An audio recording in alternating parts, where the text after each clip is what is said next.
साहिब कमाल जगत गुरु दुनिया के महान फिलोसफर चौहां युगां की शख्सियत किरत के कर्म योगी मनुखी अधिकारां के लंबरदार मानवता के मसीहा अध्यापकों के पितामह ज्ञान के चानण मनारे समाजिक धार्मिक आर्थिक अते नैतिक क्रांति के मोढ़ी बेगमपुरे के रचनहार भारतीय संविधान के निर्माता डॉक्टर भीमराव अंबेडकर जी के राह दसेरा अते इस्त्रियां नूं सधारण दर्जे तो संत का दर्जा प्रदान करने वाले जगत गुरु सतगुरु रविदास महाराज जी की विचारधारा उन्हां दे फलसफे नूं समर्पित धन धन डेरा 108 संत बाबा फूलनाथ जी महाराज इस डेरे दे बानी संत बाबा फूलनाथ महाराज जी दे 65वें बरसी समागम ते इकत्तर हुई गुरु रूपी साध संगत जीओ आओ सतगुरां दा जकारा बुलंद करिए रसना नूं करिए पवित्र जो बोले सो निरभै सतगुरु रविदास महाराज। ये सारे समागम सतगुरु रविदास महाराज की अमृत बाणी सतगुरु रविदास महाराज जी की छत्र छाया हेठ मनाए जा रहे हैं तो इसकी सरप्रस्ती संत महाराज जी संत कृष्णनाथ जी कर रहे हैं। साध संगत जीओ दास ने लेख लिखिया सी गरीबू तो संत गरीबदास महाराज जी अकाली पत्रिका छपया ਉਹਦੀ पहली लाइन मैं लिखी कि दुनिया का वो प्राणी संत शब्द सुन के जे ओदा मन शांत ना होवे तां वो दुनिया दे विच मनुख नहीं है, वो एक पशु है। संत दे विच इन्नी शब्द दे विच इन्नी ताकत है ते संत विच किन्नी ताकत होवेगी। सतगुरु रविदास महाराज जी अपनी बाणी च फरमान करते हैं कि संत तुझी तन संगत प्राण सतगुर ज्ञान जाने संत देवा देव। परमात्मा दा तन संगत है, तन संत ने ते प्राण जड़े है वो संगत है। सतगुरु ज्ञान जाने संत देवा देव। तुसी देवतियां तो देवतियां तो मंगदे आ महाराज जी मैनू दुध दिओ मैनू पुत दिओ। देवी देवतियां दे कोल कुछ नहीं है, वो जाते है अपने संतां दे शरण में जाते हैं। कहते महाराज जी साडा सेवक आ मंग रहा है ते संत जन दया दे पात्र हुंदे ने, वो कहते लै जाओ इत्थों जो भंडार चाहिए वो लै जाओ। तो ये सतगुरां दा ज्ञान जिहड़ा है उही दसदा भी संत देवा देव देवतियां दे देवते हुंदे ने संत। ते अज संत बाबा फूलनाथ महाराज जी की 65वीं बरसी के समागम ते संगतां जुड़ियां ने। संस्कृत का एक श्लोक है गंगा पापम चंद्रा तापम दैन्य चा कल्प तरु। गंगा पापम गंगा मनुख दे पापा नूं धोंदी है, ये लोग मनदे ने। गंगा पापम चंद्रा तापम चंद्रमा जड़ा है वो सारे दिन की तपश नूं दूर करता है। दैन्य चा कल्प तरु जिहड़ी गरीबी है उन्होंने कल्प का वृक्ष जिहड़ा है वो दूर करता है। ये तीन चीज़ां वख वख काम करदियां हैं। पापम तापम दैन्य चा वनंती संत महाशय। पाप ताप ते गरीबी मनुख दे नाम ना जपण दी गरीबी, ये अग्नि काम क्रोध लोभ मोह हंकार दी अग्नि नूं ਸੰਤ ਜਨ ਇੱਕੋ ਵਾਰ ਆਪਣੀ ਮਿਹਰ ਦੀ ਕਿਰਪਾ ਦੇ ਨਾਲ ਇੱਕੋ ਵਾਰ ਨਿਹਾਲ ਕਰ ਦਿੰਦੇ ਨੇ ਪ੍ਰਾਣੀ ਨੂੰ। ਤਾਂ ਸਾਧ ਸੰਗਤ ਜੀ, ਇੰਨੀ ਸ਼ਕਤੀ ਜਿਹੜੀ ਹੈ ਉਹ ਸੰਤ ਮਹਾਂਪੁਰਸ਼ਾਂ ਵਿੱਚ ਹੁੰਦੀ। ਤਾਂ ਸੰਤ ਬਾਬਾ ਫੂਲਨਾਥ ਮਹਾਰਾਜ ਜੀ ਨੂਰ ਮਹਿਲ ਦੇ ਕੋਲ ਪਿੰਡ ਹੈ ਉੱਪਲ ਜਗੀਰ। ਬੀਬੀ ਜਵਾਲੀ ਜੀ, ਸ਼੍ਰੀਮਾਨ ਮੰਗੂ ਰਾਮ ਜੀ, ਉਹਨਾਂ ਦੇ ਗ੍ਰਹਿ ਵਿਖੇ 1886 ਨੂੰ ਉਹਨਾਂ ਨੇ ਜਨਮ ਲਿਆ। ਸਾਧ ਸੰਗਤ ਜੀਓ, ਬਾਲ ਅਵਸਥਾ ਵਿੱਚ ਪ੍ਰਭੂ ਵੱਲ ਧਿਆਨ ਸੀ। ਉਹਨਾਂ ਨੇ ਸੰਤ ਮਹਾਰਾਜ ਜੀ ਬਾਬਾ ਧੂਣੀਨਾਥ ਜੀ ਦੀ ਸ਼ਰਨ ਵਿੱਚ ਗਏ ਤੇ 12 ਸਾਲ ਉਹਨਾਂ ਕੋਲੋਂ ਯੋਗ ਦੀ ਤਪੱਸਿਆ ਜਿਹੜੀ ਹੈ ਉਹ ਪ੍ਰੀਖਿਆ ਪਾਸ ਕੀਤੀ। ਉਸ ਤੋਂ ਬਾਅਦ ਫਿਰ ਜੋਗਾਨਾਥ ਮਹਾਰਾਜ ਜੀ ਦੇ ਸ਼ਰਨਾਂ ਵਿੱਚ ਗਏ। ਉੱਥੋਂ 12 ਸਾਲ ਉਹਨਾਂ ਨੇ ਯੋਗ ਦੀ ਜਿਹੜੀ ਦੀਖਿਆ ਉਹ ਲਈ। 24 ਸਾਲ ਉਹਨਾਂ ਨੇ ਯੋਗ ਦੀ ਜਿਹੜੀ ਹੈ ਉਹ ਸਿੱਖਿਆ ਲਈ ਤੇ ਉਹ ਸੋਨਾ ਬਣ ਗਏ। ਬਾਬਾ ਫੂਲਨਾਥ ਮਹਾਰਾਜ ਜੀ ਦੁਨੀਆ ਦੇ ਉੱਤੇ ਕਿਰਪਾ ਕਰਨ ਦੇ ਲਈ ਆਏ। ਸਾਧ ਸੰਗਤ ਜੀਓ, ਮਹਾਰਾਜ ਜੀ ਦੇ ਵਿੱਚ ਜਿਵੇਂ ਅਸੀਂ ਅੱਗੇ ਵੀ ਬਹੁਤ ਸਾਰੇ ਸੰਤਾਂ ਮਹਾਂਪੁਰਸ਼ਾਂ ਦਾ ਜਦੋਂ ਜੀਵਨ ਪੜ੍ਹਦੇ ਹਾਂ, ਉਹਨਾਂ ਦੇ ਕੋਲ ਅੰਗ ਵਿਸਰਜਨ ਦੀ ਜਿਹੜੀ ਸ਼ਕਤੀ ਸੀ। ਅੰਗ ਵਿਸਰਜਨ ਹੁੰਦਾ ਹੈ ਕਿ ਜਦੋਂ ਮਨੁੱਖ ਪਰਮਾਤਮਾ ਦੇ ਨਾਲ ਪਹੁੰਚ ਜਾਂਦਾ ਹੈ, ਉਹਦੀ ਕਾਮ, ਕ੍ਰੋਧ, ਲੋਭ, ਮੋਹ, ਹੰਕਾਰ, ਗਿਆਨ ਇੰਦਰੀਆਂ ਦੇ ਉੱਤੇ ਉਹ ਜਿੱਤ ਪ੍ਰਾਪਤ ਕਰ ਲੈਂਦਾ। ਇਹ ਸਰੀਰ ਦੀ ਉਸ ਨੂੰ ਲੋੜ ਨਹੀਂ ਰਹਿੰਦੀ। ਕੇਵਲ ਆਤਮਾ ਪਰਮਾਤਮਾ ਦਾ ਜਦੋਂ ਮੇਲ ਹੁੰਦਾ, ਉਦੋਂ ਉਹਦੀਆਂ ਬਾਹਾਂ ਕਿਤੇ ਤੇ ਲੱਤਾਂ ਕਿਤੇ, ਧੜ ਕਿਤੇ ਤੇ ਸਿਰ ਕਿਤੇ ਹੁੰਦਾ। ਇਸੇ ਤਰ੍ਹਾਂ ਸੰਤਾਂ ਮਹਾਂਪੁਰਸ਼ ਦਾ ਜੀਵਨ ਜਿਹੜਾ ਸੀਗਾ ਉਹ ਇੱਕ ਦਿਨ ਲੀਲਾ ਵਿੱਚ ਸੀਗੇ। ਉਹਨਾਂ ਦਾ ਜਿਹੜਾ ਸਰੀਰ ਹੈ, ਅੰਗ ਜਿਹੜੇ ਵੱਖਰੇ ਵੱਖਰੇ ਪਏ। ਇਹਨਾਂ ਦੇ ਤਾਏ ਦੀ ਧੀ ਜਿਹੜੀ ਸੀਗੀ, ਉਹਨਾਂ ਨੇ ਆ ਕੇ ਦੇਖਿਆ ਤੇ ਉਹਨਾਂ ਨੇ ਪਿੰਡ ਰੌਲਾ ਪਾਤਾ ਬਈ ਸੰਤਾਂ ਦਾ ਕਤਲ ਹੋ ਗਿਆ, ਸੰਤਾਂ ਨੂੰ ਕਿਸੇ ਨੇ ਵੱਢ ਦਿੱਤਾ। ਜਦੋਂ ਜਾ ਕੇ ਦੇਖਿਆ, ਸੰਤ ਮਹਾਰਾਜ ਜੀ ਸਮਾਧੀ ਵਿੱਚ ਬੈਠੇ। ਇਹ ਅੰਗ ਵਿਸਰਜਨ ਹੈ। ਇਹ ਵਿਰਲੇ ਵਿਰਲੇ ਪ੍ਰਾਣੀਆਂ ਦੇ ਹੱਥ ਆਉਂਦਾ। ਡੇਰਾ ਸੱਚਖੰਡ ਬੱਲਾਂ ਦੇ ਬਾਨੀ ਸੰਤ ਸਰਵਣਦਾਸ ਮਹਾਰਾਜ ਜੀ ਦੇ ਕੋਲ ਵੀ ਇਹ ਯੋਗ ਵਿਦਿਆ ਜਿਹੜੀ ਸੀਗੀ। ਤਾਂ ਸਾਧ ਸੰਗਤ ਜੀਓ, ਸੰਤ ਬਾਬਾ ਫੂਲਨਾਥ ਜੀ ਦੇ 3 ਚੇਲੇ ਹੋਏ ਨੇ। ਇੱਕ ਸ਼੍ਰੀਮਾਨ ਬੰਨਾ ਰਾਮ ਜੀ, ਉਹ ਮਹਾਰਾਜ ਜੀ ਤੋਂ ਛੇਤੀ ਜਿਹੜਾ ਹੈ ਉਹ ਆਪਣੇ ਘਰ ਵਾਪਸ ਚਲ ਗਏ। ਉਹਨਾਂ ਨੇ ਨੌਕਰੀ ਕਰ ਲਈ ਪੰਜਾਬ ਸਰਕਾਰ ਦੀ ਤੇ ਗ੍ਰਸਤ ਮਾਰਗ ਜਿਹੜਾ ਹੈ ਉਹ ਗ੍ਰਹਿਣ ਕਰ ਲਿਆ। ਦੂਜੇ ਚੇਲੇ ਜਿਹੜੇ ਸੀਗੇ ਬਾਬਾ ਪਾਰਸਨਾਥ ਜੀ ਮਲਕੋ ਤਰਾੜ ਵਾਲੇ, ਉਹਨਾਂ ਨੇ ਜਿਹੜਾ ਹੈ ਨੰਗਲ ਖੇੜੇ ਪਿੰਡ ਨੰਗਲ ਵਿਖੇ ਆਪਣਾ ਡੇਰਾ ਹੈ ਉਹ ਬਣਾਇਆ। ਤੇ ਤੀਸਰੇ ਸੀਗੇ ਸੰਤ ਬਾਬਾ ਚੈਨ ਰਾਮ ਜੀ, ਜਿਨ੍ਹਾਂ ਨੂੰ ਸੰਤ ਮਹਾਰਾਜ ਜੀ ਸੰਤ ਬ੍ਰਹਮਨਾਥ ਮਹਾਰਾਜ ਜੀ ਦਾ ਨਾਮ ਜਿਹੜਾ ਹੈ ਮਿਲਿਆ। ਸੰਤ ਬਾਬਾ ਬ੍ਰਹਮਨਾਥ ਜੀ ਨੇ ਸ਼੍ਰੀਮਾਨ ਮਹਿੰਗਾ ਸਿੰਘ ਜੀ ਦੇ ਤੱਲਣ ਵਿਖੇ ਭੱਠੇ ਦੇ ਉੱਤੇ ਕੰਮ ਕੀਤਾ। 1 ਸਾਲ 3 ਮਹੀਨੇ ਉਹਨਾਂ ਨੇ ਭਾਰਤ ਸਰਕਾਰ ਦੀ ਰੇਲਵੇ ਵਿਭਾਗ ਦੇ ਵਿੱਚ ਨੌਕਰੀ ਕੀਤੀ। ਫਿਰ ਉਹਨਾਂ ਨੇ ਖੱਡੀ ਦਾ ਕੰਮ ਵੀ ਕੀਤਾ। ਅਜਿਹੇ ਚੇਲੇ ਜਿਹੜੇ ਨੇ ਉਹ ਆਪਣੇ ਗੁਰੂ ਦੇ ਆਗਿਆਕਾਰ ਹੁੰਦੇ ਨੇ। ਉਹਨਾਂ ਨੇ ਕਦੇ ਸੰਤ ਬ੍ਰਹਮਨਾਥ ਜੀ ਨੇ ਸੰਤ ਬਾਬਾ ਫੂਲਨਾਥ ਜੀ ਦਾ ਸਾਥ ਨਹੀਂ ਛੱਡਿਆ।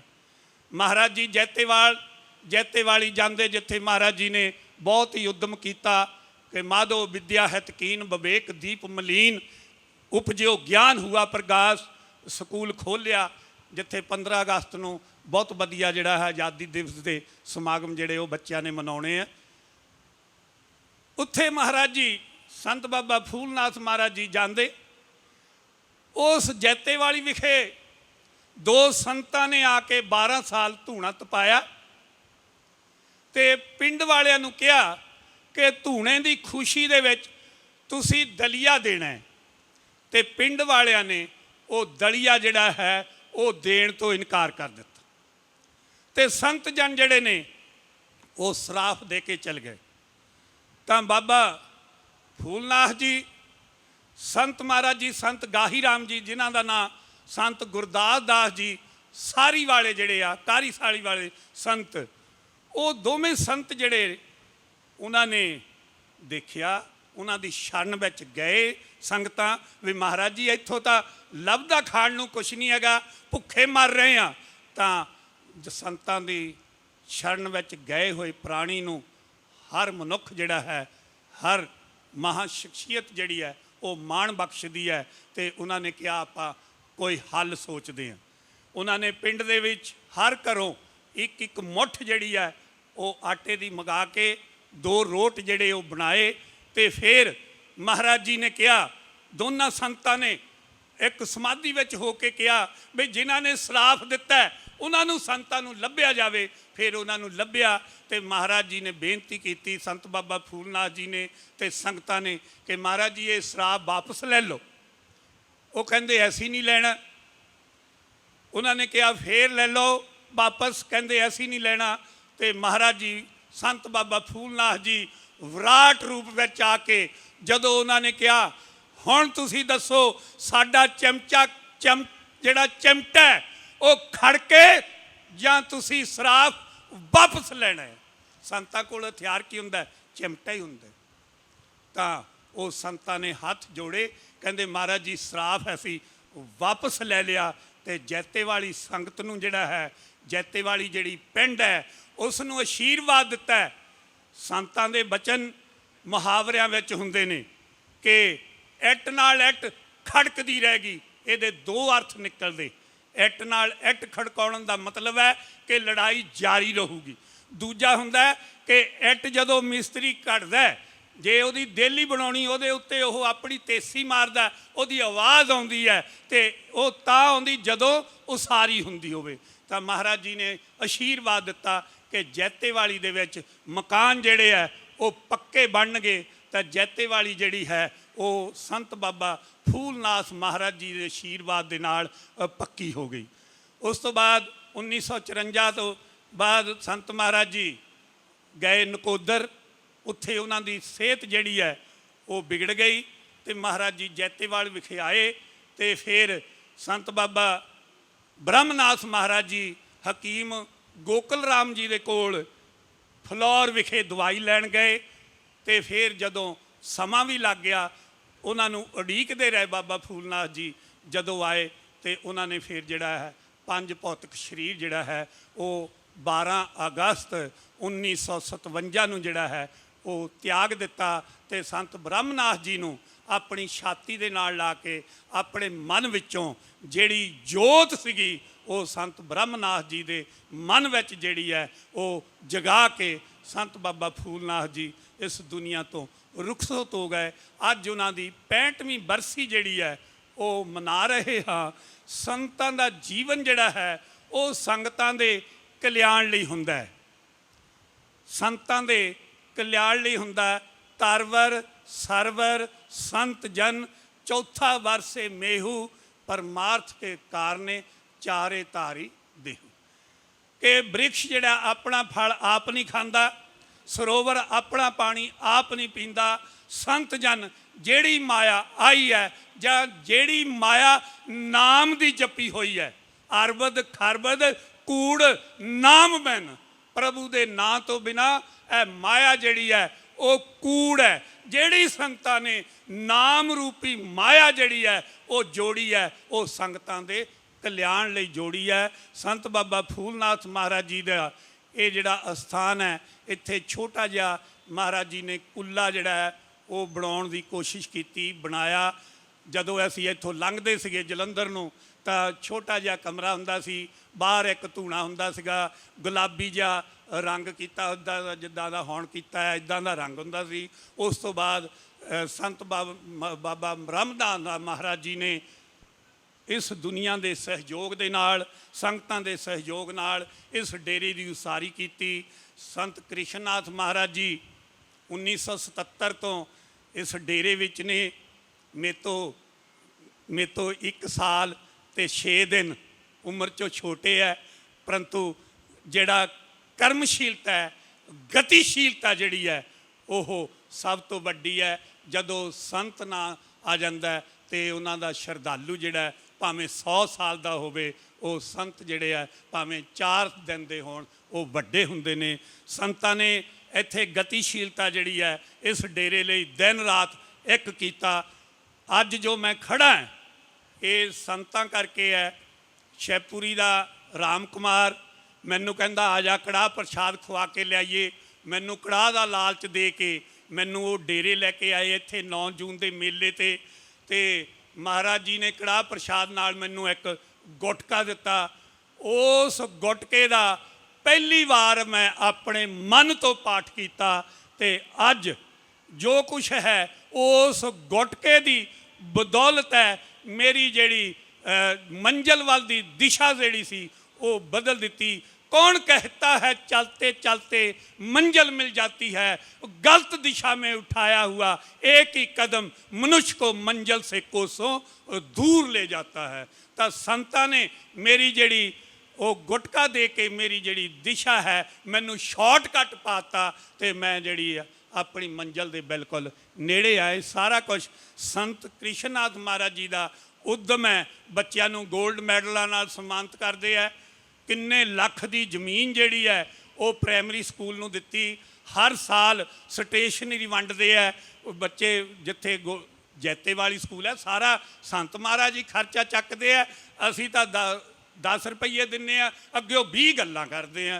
ये सारा कुछ संतां करके है तो सानू संतां दे कोल आउणा चाहिदा है। गुरु अर्जन देव महाराज जी का महान वाक है, संत का मार्ग धर्म की पौड़ी को वडभागी पाए। संत मलूक दास जी कहते जहाँ जहाँ बछड़ा फिरे तहाँ तहाँ गाए जाए, जहाँ जहाँ संत जन तहाँ रमैया जाए। उत्थे परमात्मा जाता है। तो साध संगत जीओ आपां संतां नूं परमात्मा का रूप गुरु रविदास महाराज के महान वाकां करके कहने आ। रविदास भणे जो जाने सो जान, संत अनंत है अंतर नहीं। संत ते परमात्मा विच कोई भी अंतर नहीं है। इस करके आपां देवी देवतियां नूं बाईपास करके देवी देवतियां ने जो तुहानूं देना है वो संतां तो लैके देना है ते तुसीं विचोला जरूर पाउणा है। तुसीं सीधे ही संतां कोल आओ ते इत्थों मुरादां जिहड़ियां मंगो।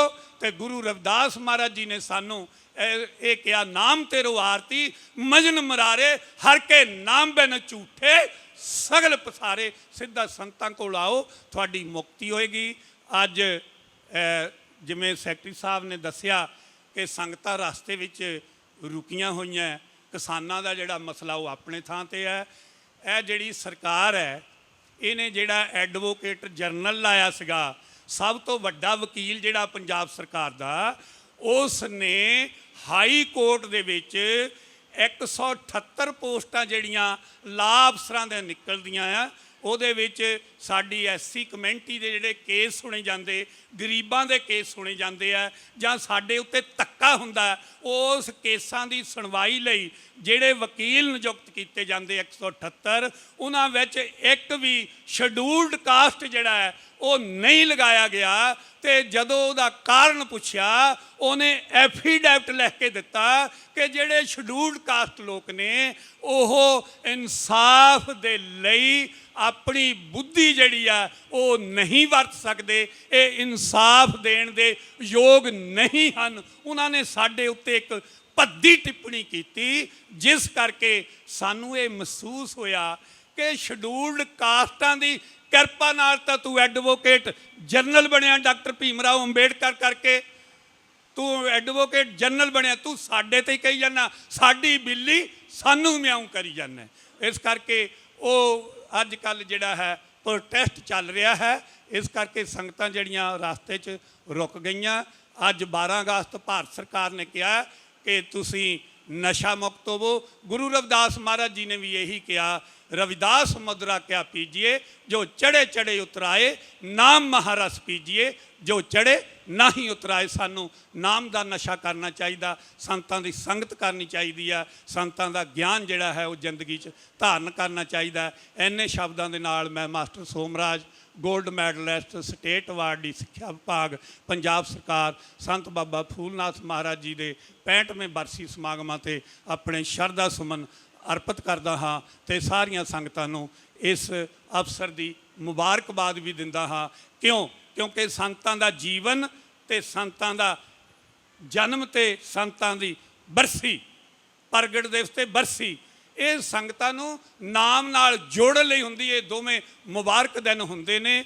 ਆਖਰੀ ਗੱਲ ਕਹਿ ਕੇ ਤੁਹਾਡੇ ਖਿਮਾ ਦੇ ਜਾਚਕ ਹੋਵਾਂਗੇ। ਸ਼੍ਰੀ ਅਕਾਲ ਤਖਤ ਸਾਹਿਬ ਦੇ ਸਾਬਕਾ ਜਥੇਦਾਰ ਸਾਹਿਬ, ਸ਼੍ਰੀ ਦਰਬਾਰ ਸਾਹਿਬ ਦੇ ਸਾਬਕਾ ਹੈੱਡ ਗ੍ਰੰਥੀ, ਮੁੱਖ ਗ੍ਰੰਥੀ ਜਿਹੜੇ ਨੇ ਭਾਈ ਸਾਹਿਬ ਭਾਈ ਕਿਰਪਾਲ ਸਿੰਘ ਜੀ, ਪੱਛਮ ਦੀ ਪੁਸਤਕ ਸੰਤ ਕਰਮ ਸਿੰਘ ਜੀ ਹੋਤੀ ਮਰਦਾਨ ਵਾਲਿਆਂ ਦੀ ਪੁਸਤਕ ਜਿਹੜੀ ਪੱਛਮ ਦਾ ਪ੍ਰਕਾਸ਼, ਉਹਦੇ ਮੁੱਖ ਬੰਦ ਵਿੱਚ ਲਿਖਦੇ ਨੇ ਕਿ ਇਹ ਜਿਹੜਾ ਸੰਸਾਰ ਹੈ ਇਹ ਖਾਰੇ ਪਦਾਰਥਾਂ ਨਾਲ ਨੱਕੋ ਨੱਕ ਭਰਿਆ ਹੋਇਆ ਸਾਗਰ ਹੈ। ਇਹਦੇ ਵਿੱਚ ਕਾਮ, ਕ੍ਰੋਧ, ਲੋਭ, ਮੋਹ, ਹੰਕਾਰ ਦੀਆਂ ਵੱਡੀਆਂ ਵੱਡੀਆਂ ਚਟਾਨਾਂ ਅਤੇ ਵੱਡੇ ਵੱਡੇ ਮਗਰਮੱਛ ਫਿਰਦੇ ਨੇ। ਇਹਨਾਂ ਚਟਾਨਾਂ ਦੇ ਨਾਲ ਇਹ ਮਨੁੱਖੀ ਰੂਪੀ ਕਿਸ਼ਤੀ ਟਕਰਾ ਕੇ ਚਕਨਾ ਚੂਰ ਹੁੰਦੀ ਗਈ। ਜਿਨ੍ਹਾਂ ਮਹਾਂਪੁਰਸ਼ਾਂ ਨੇ ਇਸ ਮਨੁੱਖ ਰੂਪੀ ਕਿਸ਼ਤੀ ਦੇ ਉੱਤੇ, ਇਹਦੇ ਬੁਰੇ ਹਸ਼ਰ ਦੇ ਉੱਤੇ ਤਰਸ ਖਾਧਾ ਅਤੇ ਉਹਨਾਂ ਨੇ ਜਿੱਥੇ ਜਿੱਥੇ ਰੁਕਾਵਟ ਹੈ ਉੱਥੇ ਇੱਕ ਗਿਆਨ ਦਾ ਦੀਵਾ ਬਾਲ ਕੇ ਰੱਖਿਆ ਬਈ ਇੱਥੇ ਰੁਕਾਵਟ ਹੈ, ਇੱਥੋਂ ਤੁਸੀਂ ਪਰੇ ਦੀ ਹੋ ਕੇ ਜਾਇਓ। ਉਹਨਾਂ ਮਹਾਂਪੁਰਸ਼ਾਂ ਦੀਆਂ ਬਰਸੀਆਂ ਮਨਾਈਆਂ ਜਾਂਦੀਆਂ, ਉਹਨਾਂ ਦੇ ਜਿਹੜੇ ਆ ਉਹ ਜਨਮ ਦਿਹਾੜੇ ਮਨਾਏ ਜਾ ਰਹੇ ਨੇ। ਇਸ ਕਰਕੇ ਮੁਬਾਰਕ ਦਿਨ ਹੁੰਦੇ ਨੇ। ਮੈਂ ਸੈਕਟਰੀ ਸਾਹਿਬ ਦਾ ਬਹੁਤ ਧੰਨਵਾਦੀ ਹਾਂ ਜਿਨ੍ਹਾਂ ਨੇ ਮੈਨੂੰ ਕੀਮਤੀ ਸਮਾਂ ਦਿੱਤਾ। ਨਾਲ ਹੀ ਕਿਉਂਕਿ ਅਸੀਂ 321 ਕਿਤਾਬਾਂ ਤਾਂ ਮੈਂ ਉਰਦੂ ਦੀਆਂ ਪੜ੍ਹੀਆਂ ਅਤੇ ਜੇ ਮੈਨੂੰ ਨਵਾਂ ਨਾ ਸਮਾਂ ਮਿਲਿਆ ਤਾਂ ਫਿਰ ਮੇਰੇ ਨਾਲ ਹੀ ਚਲੇ ਜਾਣੀਆਂ। ਇਸ ਕਰਕੇ ਮੈਂ ਇਹੀ ਕਹਿਣਾ ਕਿ ਵੱਧ ਤੋਂ ਵੱਧ ਤੁਸੀਂ ਸਾਡਾ ਲਾਭ ਉਠਾਓ, ਫਿਰ ਬਾਅਦ ਵਿੱਚ ਯਾਦਗਾਰੀ ਮੇਲੇ ਲਵਾਓਗੇ, ਕੋਈ ਫਾਇਦਾ ਨਹੀਂ ਹੋਣਾ। ਇਸ ਕਰਕੇ ਸਾਡੇ ਜੀਂਦੇ ਜੀ ਸਾਡਾ ਲਾਭ ਲਓ। ਤੁਹਾਡਾ ਬਹੁਤ ਬਹੁਤ ਧੰਨਵਾਦ। ਸੰਤਾਂ ਮਹਾਂਪੁਰਸ਼ਾਂ ਦਾ ਜਿਨ੍ਹਾਂ ਨੇ ਆਸ਼ੀਰਵਾਦ ਦਿੱਤਾ ਉਹਨਾਂ ਦਾ ਬਹੁਤ ਬਹੁਤ ਧੰਨਵਾਦ। ਜੋ ਬੋਲੇ ਸੋ ਨਿਰਭੈ ਸਤਿਗੁਰੂ ਰਵਿਦਾਸ ਮਹਾਰਾਜ ਕੀ ਜੈ। ਜੋ ਬੋਲੇ ਸੋ ਨਿਰਭੈ ਸੰਤ ਬਾਬਾ ਫੂਲਨਾਥ ਮਹਾਰਾਜ ਕੀ ਜੈ। ਜੋ ਬੋਲੇ ਸੋ ਨਿਰਭੈ ਕੌਮ ਦੇ ਅਮਰ ਸ਼ਹੀਦ ਸੰਤ ਰਾਮਾਨੰਦ ਮਹਾਰਾਜ ਕੀ ਜੈ। ਜੈ ਗੁਰਦੇਵ, ਧੰਨ ਗੁਰਦੇਵ।